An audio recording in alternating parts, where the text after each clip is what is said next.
നമസ്കാരം. ഈ ഒരു ക്ലാസ്സിൽ അനുഷ്ടുപ്പ് വൃത്തം പഠിക്കാം.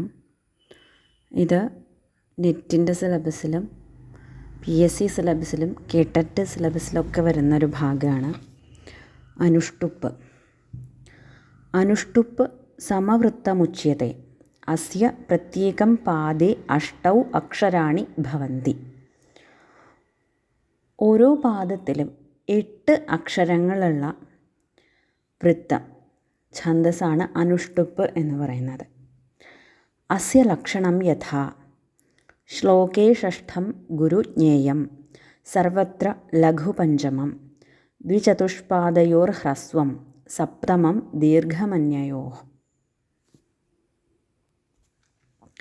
അതായത് ഛന്ദപ്രകാശത്തിൽ പറയുന്നതാണ് അനുഷ്ടുപ്പ് ഛന്ദസ്സിൻ്റെ സാമാന്യമായിട്ടുള്ള ലക്ഷണമാണിത്. ശ്ലോകേ ഷഷ്ഠം ഗുരുജ്ഞേയം സർവത്ര ലഘുപഞ്ചമം ദ്വിചതുഷ്പാദയോർ ഹ്രസ്വം സപ്തമം ദീർഘമന്യയോ. അർത്ഥാത് യത്ര പ്രത്യേകം പാദേ ഷഷ്ഠമക്ഷരം ഗുരുഃ പഞ്ചമം ലഘുശ്ച ദ്വിതീയചതുർത്ഥപാദയോഃ സപ്തമം ഹ്രസ്വം പ്രഥമതൃതീയയോഃ സപ്തമം ദീർഘം ച ഭവതി തത്ര അനുഷ്ടുപ്പ് നാമ ഛന്ദഃ. അതായത് അനുഷ്ടുപ്പ് വൃത്തത്തിലുള്ള ഒരു ശ്ലോകത്തിൻ്റെ ഓരോ പാദത്തിലെയും 6ാമത്തെ അക്ഷരം ഗുരുവായിരിക്കും. പഞ്ചമം ലഘുശ്ച 5ാമത്തെ അക്ഷരം ലഘുവായിരിക്കും. ഓരോ പാദത്തിലും 6ാമത്തെ അക്ഷരം ഗുരുവും 5ാമത്തെ അക്ഷരം ലഘുവുമായിരിക്കും. 2ാമത്തെയും 4ാമത്തെയും പാദത്തിൽ 7ാമത്തെ അക്ഷരം ലഘുവായിരിക്കും. 1ാമത്തെയും 3ാമത്തെയും പാദത്തിൽ 7ാമത്തെ അക്ഷരം ഗുരുവായിരിക്കും. ഇങ്ങനെ വന്നു കഴിഞ്ഞാൽ അത് അനുഷ്ടുപ്പ് എന്ന് പറയുന്ന ഛന്ദസ്സാണ് അവിടെയുള്ളത്. ഏവമത്ര പ്രഥമതൃതീയപാദയോഃ പഞ്ചമഷഷ്ഠസപ്തമാക്ഷരാണി യഗണേ തഥാ ച ദ്വിതീയചതുർത്ഥപാദയോഃ പഞ്ചമഷഷ്ഠസപ്തമാക്ഷരാണി ജഗണേ ഭവന്തി.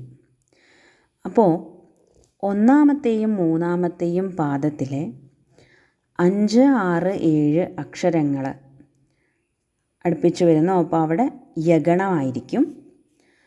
2ാമത്തെയും 4ാമത്തെയും പാദത്തിൽ 5ാമത്തെയും 6ാമത്തെയും അക്ഷരങ്ങൾ ജഗണത്തിൽ പെടുന്നു. ഇങ്ങനെയാണ് അനുഷ്ടുപ്പ് വൃത്തത്തിൻ്റെ സാമാന്യ ലക്ഷണം പറഞ്ഞ് വിവരിക്കുന്നത്.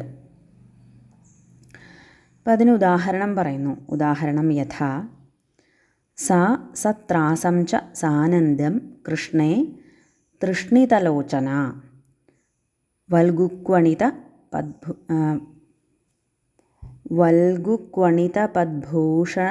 പദ്ഭൂഷമവിശത്കേളി മന്ദിരം.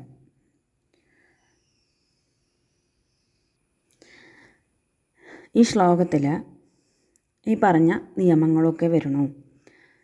ഓരോ പാദത്തിലെയും 6ാമത്തെ അക്ഷരം ഗുരു, 5ാമത്തെ അക്ഷരം ലഘു, 2ാമത്തെയും 4ാമത്തെയും പാദങ്ങളിലെ 7ാമത്തെ അക്ഷരം ലഘു, 1ാമത്തെയും 3ാമത്തെയും പാദങ്ങളിലെ 7ാമത്തെ അക്ഷരം ഗുരു എന്നിങ്ങനെയൊക്കെ വരുന്നു.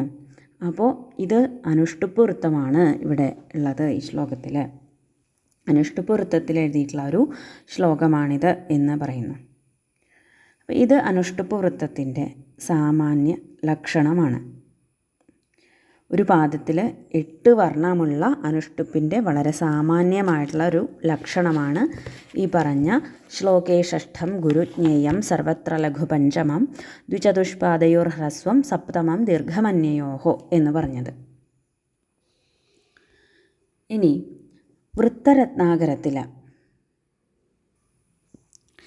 വൃത്തരത്നാകരത്തിൽ കേദാരഭട്ടൻ എഴുതിയ വൃത്തരത്നാകരം എന്ന ഗ്രന്ഥത്തിൽ അനുഷ്ടുപ്പ് എന്നൊരു ശീർഷകത്തിൽ നിരവധി ഛന്ദസ്സുകൾ രേഖപ്പെടുത്തിയിട്ടുണ്ട്. അതായത് ചിത്രപദ, വിദ്യുന്മാല ഇങ്ങനെ തുടങ്ങിയിട്ട് അനുഷ്ടുപ്പ് എന്നൊരു ടൈറ്റിലിന് കീഴെ ചിത്രപദ, വിദ്യുന്മാല തുടങ്ങിയിട്ടുള്ള സമാനിക, പ്രമാണിക തുടങ്ങിയിട്ടുള്ള വൃത്തങ്ങളെ രേഖപ്പെടുത്തിയിട്ടുണ്ട്.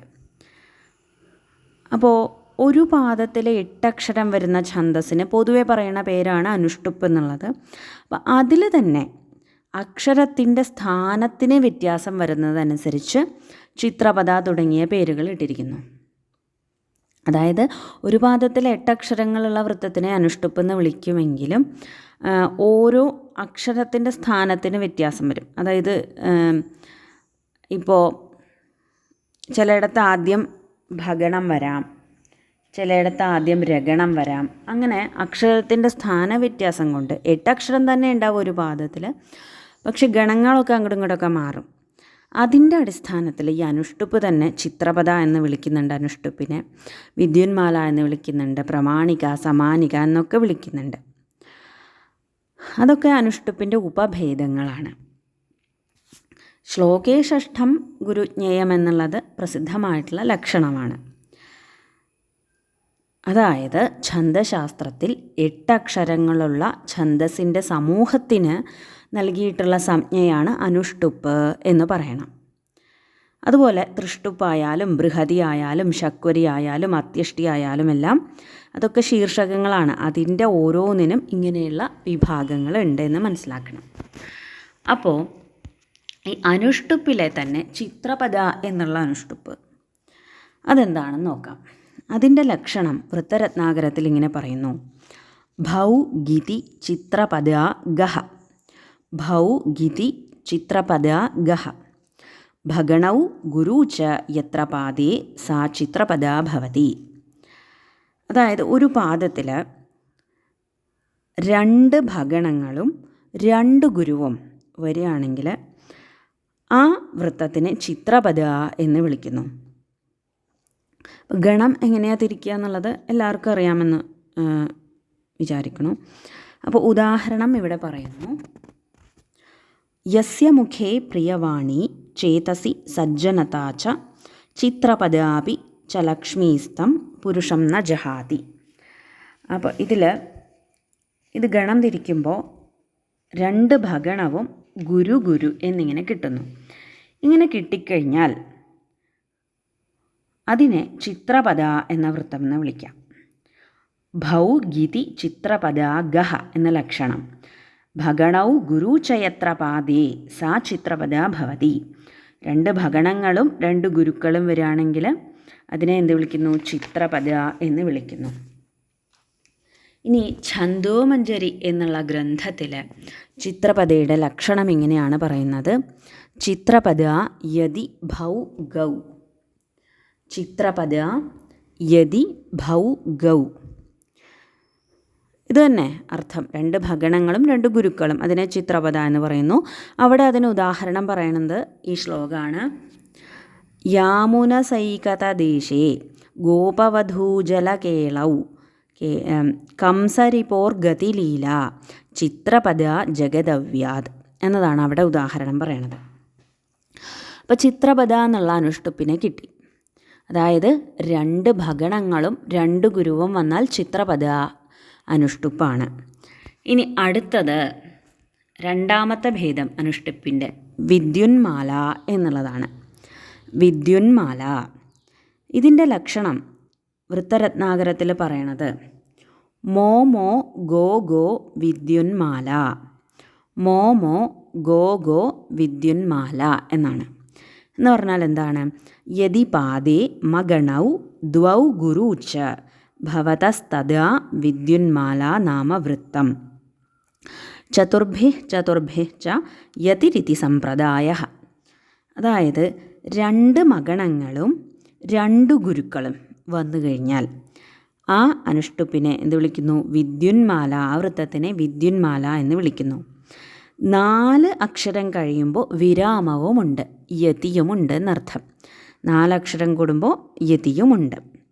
അപ്പോൾ അതിന് ഉദാഹരണം ഇവിടെ കൊടുത്തിരിക്കുന്നു: മൗനം ധ്യാനം ഭൂമൗ ശയ്യ ഗുർവീ തസ്യാഹ കാമാവസ്ഥ മേഘോത്സംഗേ നൃത്താസംഗ യസ്മിൻ കാലേ വിദ്യുന്മാല. ഈ ശ്ലോകത്തിന് ഗണം തിരിക്കുമ്പോൾ 2 മഗണങ്ങളും 2 ഗുരുക്കളും കിട്ടുന്നു. അപ്പോൾ ഈ വൃത്തം ഏതാണ്? വിദ്യുന്മാല. മോമോ ഗോ ഗോ വിദ്യുന്മാല എന്ന ലക്ഷണം. യദി പാദേ മഗണൗ ദ്വൗ ഗുരു ച ഭവതഃ തഥാ വിദ്യുന്മാല. പാദത്തിൽ 2 മഗണങ്ങളും 2 ഗുരുക്കളും വന്നാൽ അത് വിദ്യുന്മാല എന്ന അനുഷ്ടുപ്പാണ്. ശ്രുതബോധം എന്ന ഗ്രന്ഥത്തിൽ ഈ വിദ്യുന്മാലയുടെ ലക്ഷണം ഇങ്ങനെയാണ് പറയുന്നത്. സർവേ വർണ്ണ ദീർഘായസ്യാം വിശ്രാമഃ സ്യാദ്വേദൈർവേദൈഃ ഛന്ദോധേതർവിദ്യുദ്വൃന്ദൈഃ ഛന്ദോധേതർവിദ്യുദ്വൃന്ദൈഃ. വ്യാഖ്യാതാ സ വിദ്യുന്മാല. ഛന്ദോധേ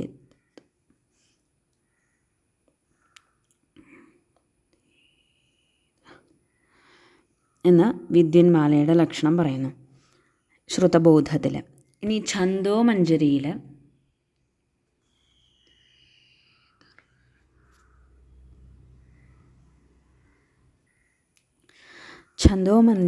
ഇതിൻ്റെ ഉദാഹരണം വാസോവല്ലി വിദ്യുന്മാല ബർഹശ്രേണി ശാക്രശ്ചാപ യസ്മിന്നാസ്താം താപോച്ഛിത്यै ഗോമധ്യസ്ഥ കൃഷ്ണാംബോധ എന്ന ഉദാഹരണം പറയുന്നു. ഇനി സുവൃത്ത തിലകം എന്നുള്ള ഗ്രന്ഥത്തിൽ ഇതിൻ്റെ ലക്ഷണം പറയുന്നു. മകാരയുഗപര്യന്തേ യത് സംയുക്ത ഗുരുദ്വയം വിദ്യുന്മാലാഭിധം തദ്ധി വൃത്തമഷ്ടാക്ഷരം വിദു എന്ന് പറയുന്നു. അപ്പോൾ അങ്ങനെ 2 മഗണവും 2 ഗുരുക്കളും വന്നാൽ അതിനെ വിദ്യുന്മാല എന്ന് പറയുന്നു. ഇനി അനുഷ്ടുപ്പിൻ്റെ 3ാമത്തെ ഭേദമാണ് മാണവകം എന്ന് പറയുന്നത്. മാണവകത്തിൻ്റെ ലക്ഷണം മാണവകം ഭാത്തലഗാഹ. മാണവകം ഭാത്തലഗാഹ എന്നാണ്. അതായത് യദി പാദേ ഭഗണതഗണൗ ലഘുഗുരു ച ഭവതസ്തദാ മാണവകം നാമ വൃത്തം. ഒരു പാദത്തിൽ ഭഗണം, തഗണം, ലഘു, ഗുരു ഇങ്ങനെ വരികയാണെങ്കിൽ ആ വൃത്തത്തിനെ മാണവകം എന്ന് പറയുന്നു. ഒരു പാദത്തിൽ ഭഗണം, തഗണം, ലഘു, ഗുരു ഇങ്ങനെ വരികയാണെങ്കിൽ ആ വൃത്തത്തിനെ മാണവകം എന്ന് പറയുന്നു. അതുപോലെ 4 അക്ഷരങ്ങൾ കൂടുമ്പോൾ വിരാമവുമുണ്ട്. പിംഗള ശാസ്ത്രത്തിൽ ഈ വൃത്തത്തെ മാണവകാക്രീഡിതം എന്ന് വിളിക്കുന്നു. ഇതിന് ഉദാഹരണം മാണവകാക്രീഡിതകം യഃ കുരുതേ വൃദ്ധവയാഃ ഹാസ്യമസൗ യാതി ജനേ ഭിക്ഷുരിവ സ്ത്രീചപല. ഇവിടെ ഗണം തിരിക്കുമ്പോൾ ഭഗണം, തഗണം, ലഘുഗുരു എന്നിങ്ങനെ കിട്ടുന്നു. അപ്പോൾ ഈ വൃത്തത്തിൻ്റെ പേരാണ് മാണവകം എന്ന്. ഇനി ശ്രുതബോധത്തിൽ ഇതിൻ്റെ ലക്ഷണം ഇങ്ങനെ പറയുന്നു. ആദിഗതം തു തുര്യഗതം പഞ്ചമകം ചാന്ത്യഗതം സ്യാദ് ഗുരു ചേത് കഥിതം മാണവകാക്രീഡമിതം എന്ന്. ഇനി ഛന്ദോമഞ്ജരിയിൽ ഇതിന് ഉദാഹരണം പറയുന്നു. ചഞ്ചലചൂടം ചപലൈർവത്സകുലൈ കേളിപരം ധ്യായ സഖേ സ്മേരമുഖം നന്ദസുതം മാണവകം എന്ന്. അപ്പോൾ ഇതാണ് ഒരു പാദത്തിൽ ഭഗണം, തഗണം, ലഘുഗുരു ഇങ്ങനെ വന്നു കഴിഞ്ഞാൽ ആ വൃത്തമാണ് മാണവകം. ഇനി അടുത്തത് ഹംസരുതം. ഹംസരുതത്തിന് വൃത്തരത്നാകരത്തിലെ ലക്ഷണം ഇങ്ങനെ പറയുന്നു. മ്നൗ ഗൗ ഹംസരുതമേതത്. മ്നൗ ഗൗ ഹംസരുതമേതത്. അതായത് മഗണനഗണൗ ഗുരുച്ച ദ്വാവേതത് തത് ഹംസരുതം നാമ. മഗണം, നഗണം, ഗുരു ഇങ്ങനെ വരികയാണെങ്കിൽ അതിനെ ഹംസരുതം എന്ന വൃത്തമെന്ന് പറയുന്നു. ഒരു പാദത്തിൽ മഗണം, നഗണം, ഗുരു ഇങ്ങനെ വരികയാണെങ്കിൽ ആ വൃത്തം ഹംസരുതം. അതിന് ഉദാഹരണം പറയുന്നു. അഭ്യാഗാമി ശശിലക്ഷ്മി മഞ്ജീരക്വണിതതുല്യം തീരേ രാജതി നദീനാം രമ്യം ഹംസരുതമേതത്. ഇവിടെ ഗണം തിരിക്കുമ്പോൾ മഗണം, നഗണം, ഗുരു എന്നിങ്ങനെ കിട്ടുന്നു. അപ്പോൾ ഇത് ഹംസരുതം എന്ന വൃത്തമാണ്, അനുഷ്ടുപ്പിൻ്റെ ഭേദമാണ്. ഇനി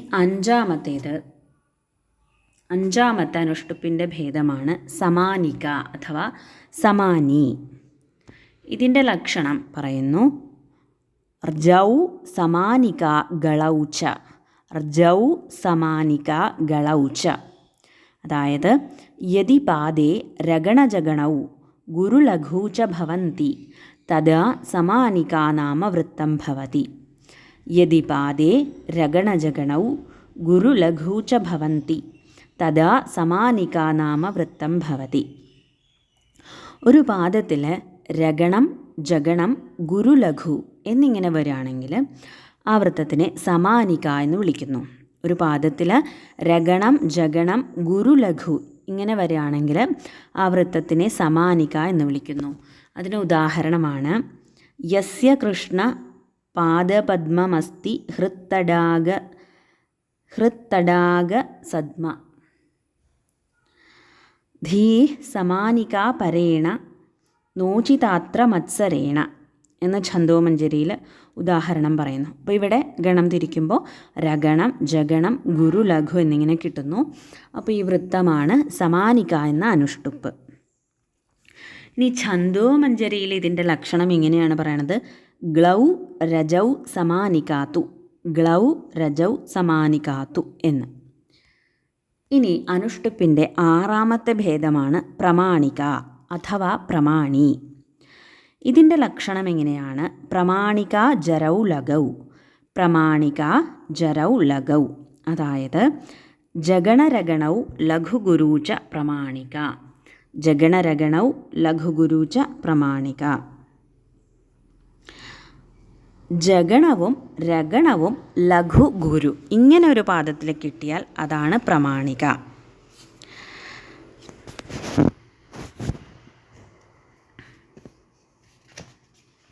അപ്പോൾ ഇതിന് ഉദാഹരണം, പ്രമാണികയ്ക്ക് ഉദാഹരണം പറയുന്നു. ലഘുശ്രുതം മതോദ്ധതം ഗുരുശ്രമായ കേവലം നയത്പരോപകാരകൃത് വൃഥൈവ തത്പ്രമാണ്യപി എന്ന് സുവൃത്തതിലകത്തിൽ ഉദാഹരണം പറയുന്നു. അപ്പോൾ ഇവിടെ ഗണം തിരിക്കുമ്പോൾ ജഗണം, രഗണം, ലഘു, ഗുരു എന്നിങ്ങനെ കിട്ടുന്നു. അപ്പോൾ ഈ വൃത്തമാണ് പ്രമാണിക. അങ്ങനെ അനുഷ്ടുപ്പ് എന്ന ഛന്ദസ്സിൻ്റെ സാമാന്യ ലക്ഷണം ആദ്യം പറഞ്ഞു. എന്താണ്? ശ്ലോകേ ഷഷ്ഠം ഗുരുജ്ഞേയം സർവത്ര ലഘു പഞ്ചമം ദ്വിചതുഷ്പാദയോർ ഹ്രസ്വം സപ്തമം ദീർഘമന്യോഹോ എന്ന് പറഞ്ഞു. ഇനി അതിനെ വിശേഷമായിട്ട് അറിയണമെങ്കിൽ കുറച്ചും കൂടി ഡീറ്റെയിൽഡ് ആയിട്ട് പറയുമ്പോൾ അക്ഷരങ്ങളുടെ സ്ഥാനത്തിൻ്റെ വ്യത്യാസം അനുസരിച്ച് ചിത്രപദ അനുഷ്ടുപ്പുണ്ട്, വിദ്യുന്മാല അനുഷ്ടുപ്പുണ്ട്, മാണവകം എന്ന അനുഷ്ടുപ്പുണ്ട്, ഹംസരുതം എന്ന അനുഷ്ടുപ്പുണ്ട്, സമാനിക എന്ന അനുഷ്ടുപ്പുണ്ട്, പ്രമാണിക എന്ന അനുഷ്ടുപ്പുണ്ട് എന്നിങ്ങനെ മനസ്സിലാക്കണം. ഇനി ഛന്ദോമഞ്ജരിയിൽ ഈ പ്രമാണികയ്ക്ക് ഉദാഹരണം പറയണത് ഇങ്ങനെയാണ്. പുനാതു ഭക്തിരച്യുത സദാച്യുതാഘ്രി പദ്മയോ ശ്രുതിസ്മൃതി പ്രമാണിക ഭവാംബുരാശിതാരിക എന്ന്. ഇനി സുവൃത്തതിലകത്തിൽ ഈ പ്രമാണികയ്ക്ക് ലക്ഷണം പറയണത് ഇങ്ങനെയാണ്. ലഘോർ ഗുരോശ്ച വിച്ഛിദ്യാം യത്രാനന്തര്യ സംഗതി വൃത്തപ്രമാണ നിപുണൈ സാ പ്രമാണീതി കീർത്തിത എന്ന്. അപ്പോൾ ഇത്രയും കാര്യങ്ങളാണ് അനുഷ്ടുപ്പ് വൃത്തത്തിനെ പറ്റി പ്രധാനമായിട്ട് പറയാനുള്ളത്. നമസ്കാരം.